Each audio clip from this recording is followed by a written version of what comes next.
Bem-vindos ao Escala Global. No vídeo de hoje, chegamos à América do Sul, mais especificamente a um de nossos países vizinhos, a Colômbia. Banhada pelo Oceano Pacífico e pelo Mar do Caribe, seu território nacional é formado em 42% pela floresta amazônica. A capital é Bogotá. O espanhol é seu idioma oficial e a população aproximada é de 52 milhões de pessoas, a 28ª maior do mundo, ficando atrás apenas do Brasil na América do Sul. A Colômbia é uma república presidencialista. Sua moeda é o peso colombiano e 85% da população é cristã, dentre os quais 90% são católicos romanos. Antes da chegada dos colonizadores espanhóis, o litoral onde hoje se localiza a Colômbia era povoado por índios caraíbas, enquanto a região do Planalto abrigava os Chibchas. O local passou a fazer parte da colônia de Nova Granada, que era subordinada ao vice-reinado do Peru. A exploração das minas se iniciou no século seguinte. Com a fundação de Cartagena em 1533, os espanhóis tinham um importante porto para exportação de ouro e prata. O local tornou-se uma das principais bases navais do Império Espanhol. Quando passaram a praticar a agricultura extensiva na colônia para exportação de café, banana, algodão e tabaco, os espanhóis passaram a utilizar mão de obra escrava trazida da África. Em 1717, Nova Granada se torna vice-reino e a capital passa a ser Santa Fé, a atual Bogotá. Em 1781, na chamada Revolta dos Comuneiros, o povo se revolta contra a metrópole devido a medidas fiscais desfavoráveis aplicadas a essa região. Esse episódio é visto por muitos como um precursor da independência. Em 1821, após uma bem-sucedida campanha militar, Simão Bolívar assume a presidência da Gran Colômbia, formada pelos atuais países Colômbia, Panamá, Venezuela e Equador. Mais adiante, em 1830, a Venezuela e o Equador se tornam independentes. O Panamá segue o mesmo caminho em 1903. A Colômbia tem uma história rica, mas também com muitos episódios de violência, desde, por exemplo, a Guerra dos Mil Dias, entre 1899 e 1902, na qual estima-se que 120 mil pessoas morreram, até o assassinato do presidenciável Jorge Eliezer Gaitán, em 1948, o que dá início a fortes protestos em Bogotá. Somente entre 1948 e 1957, entre 250 e 300 mil pessoas morreram em uma guerra civil.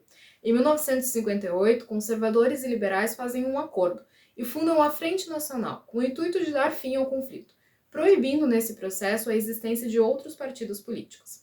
6 anos depois, em 1964, recomeça na Colômbia uma guerra civil, dessa vez com fortes elementos de polarização ideológica. Em 1964, o Exército da Libertação Nacional, ELN, e o Exército Popular de Libertação, EPL, são fundados. Em 1966, as Forças Armadas Revolucionárias da Colômbia, FARC, são fundadas. E por fim, em 1971, o grupo guerrilheiro M19 surge. Todos esses grupos possuíam uma alegada plataforma de esquerda, muitas vezes se apresentando como revolucionários, daí serem guerrilheiros. No final da década de 1970, o presidente Julio Iturbay, do Partido Liberal, inicia uma forte luta contra os narcotraficantes. E mais para frente, em 1982, o presidente conservador Belisário Bettencourt concede anistia às guerrilhas e liberta os presos políticos. Porém, em 1984, quando do assassinato do ministro da Justiça Rodrigo Lara Bonilla, aumentam as operações contra os narcotraficantes. Em 1985, 11 juízes são mortos na ocasião da invasão do Palácio da Justiça, pelo grupo guerrilheiro M19. Neste mesmo ano, o Partido União Patriótica é fundado. Um acontecimento importante são as eleições de 1986. Na ocasião, Virgilio Barco Vargas, do Partido Liberal, vence com folga as eleições presidenciais. E a partir daí, grupos paramilitares de direita iniciam operações de assassinato contra políticos na União Patriótica. Paralelamente, o país sofre com a violência dos grupos de esquerda e dos esquadrões da morte dos narcotraficantes. Em 1989, o M19 se torna um partido político após conversações de paz com o governo. A violência segue no país e presidenciáveis são assassinados por encomenda. Em 1993, Pablo Escobar, chefe do cartel de drogas de Medellín, é morto ao tentar evitar a captura. Em 1998, o presidente Andrés Pastrana, do Partido Conservador, inicia um processo de negociações de paz com as guerrilhas. As conversações não surtem muito efeito e em 2002 são abandonadas. Alguns anos antes, em 2000, o famoso Plano Colômbia de Andrés Pastrana recebera cerca de US$ 1 bilhão dos Estados Unidos em auxílio, acima de tudo militar, para combater o narcotráfico. Em 2002, ano em que as negociações de paz falharam, Álvaro Uribe, candidato independente, é eleito presidente com uma plataforma dura contra os grupos rebeldes. Após explosões em Bogotá, Uribe declara estado de emergência no país.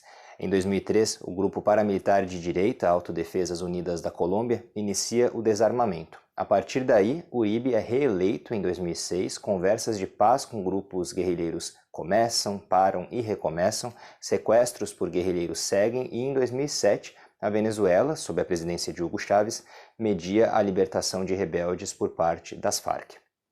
Em 2008, Manuel Marulanda, líder e fundador das Farc, morre e no mesmo ano Ingrid Betancourt, capturada havia 6 anos pelas Farc e a mais famosa das sequestradas no país, é libertada pelo exército colombiano.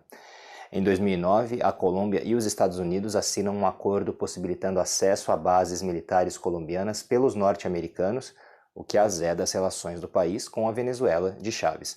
As Farc e o ELN decidem unir esforços contra as forças armadas do país e em 2010, Juan Manuel Santos, do Partido de União pela Gente, de inclinação liberal, é eleito presidente. Apesar da seguida violência das Farc nos anos subsequentes, negociações de paz começam em 2012 e após a declaração unilateral de cessar-fogo pelo grupo guerrilheiro em 2015, ambos os lados começam a discutir um acordo de paz. Em 2016, o governo e as Farc assinam um cessar-fogo definitivo, seguido de um tão esperado acordo de paz, pondo fim a 52 anos de conflito armado. Em 2017, as Farc deixam de existir como grupo armado, embora alguns dissidentes sigam lutando contra as forças do país. Não houve acordo de paz definitivo com o ELN. Com todo esse histórico de relações tensas, tanto interna quanto externamente, a Colômbia foi às urnas em junho de 2022 para eleger seu novo presidente e escolher o sucessor de Iván Duque, no poder desde 2018 de perfil conservador. Essa eleição, porém, foi diferente de tantas outras pelas quais a Colômbia já passou. Primeiramente, os dois candidatos que chegaram ao segundo turno, Gustavo Francisco Petro Urrego e Rodolfo Hernández Suárez, se apresentam como anti-establishment.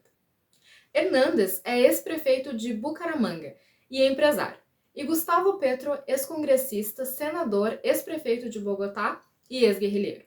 Nenhum desses candidatos é vinculado a partidos tradicionais. Petro, de esquerda, foi membro do M19, quando este ainda era um grupo guerrilheiro, e hoje é líder do partido Colômbia Humana, de centro-esquerda. Hernández é membro e líder do partido Liga, Liga de Governantes Anticorrupção, agremiação de direita e com uma plataforma mista de populismo, liberalismo econômico e liberalismo social, mas descrito por muitos como um partido pega-tudo, ou seja, aquele partido que tenta atrair eleitores de várias correntes ideológicas. Também é a primeira vez na história da Colômbia em que duas candidatas afro-colombianas estiveram disputando a vice-presidência do país. Francia Márquez, na chapa de Gustavo Petro, e Marlene Castillo, da chapa de Rodolfo Hernández. A plataforma de Petro se concentrou na diminuição das desigualdades sociais e econômicas. Suas propostas incluíram aumentar impostos pagos por grandes empresas e sobre a importação de alimentos que podem ser produzidos nacionalmente, além de apoio estatal aos pequenos agricultores. Ele também classificou a luta antidrogas apoiada pelos Estados Unidos como um grande fracasso. Já Hernández, de direita, foi muitas vezes comparado a Donald Trump, de certa forma desbocado e com comentários insensíveis. Em relação a grupos específicos, a sua plataforma se focou bastante no combate à corrupção. De maneira geral, ele defendia a lei e a ordem e afirmava que, contanto que a corrupção fosse combatida, sobrariam recursos suficientes para que os problemas sociais na Colômbia fossem sanados.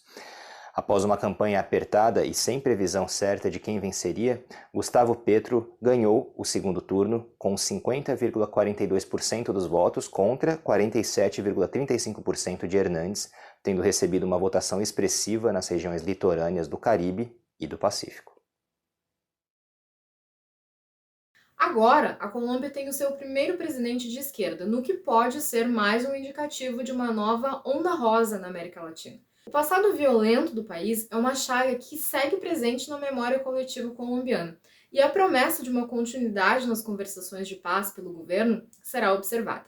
Se o novo presidente conseguirá manter sua governabilidade em um país dividido como a Colômbia, é algo a se ver. O fato é que a eleição de Petro é sim histórica, e tanto a sua vitória quanto o grande apelo de seu oponente Rodolfo Fernandes demonstram que a nova forma de fazer política e de exercer apelo sobre o eleitorado está se estabelecendo fortemente nos países da América do Sul. Se você gostou desse vídeo, já deixa um like para apoiar o nosso canal. Além disso, inscreva-se para não perder os próximos vídeos e deixe o seu comentário, sugestão ou dúvida, que nós vamos gostar muito de saber o que vocês estão pensando. Até a próxima!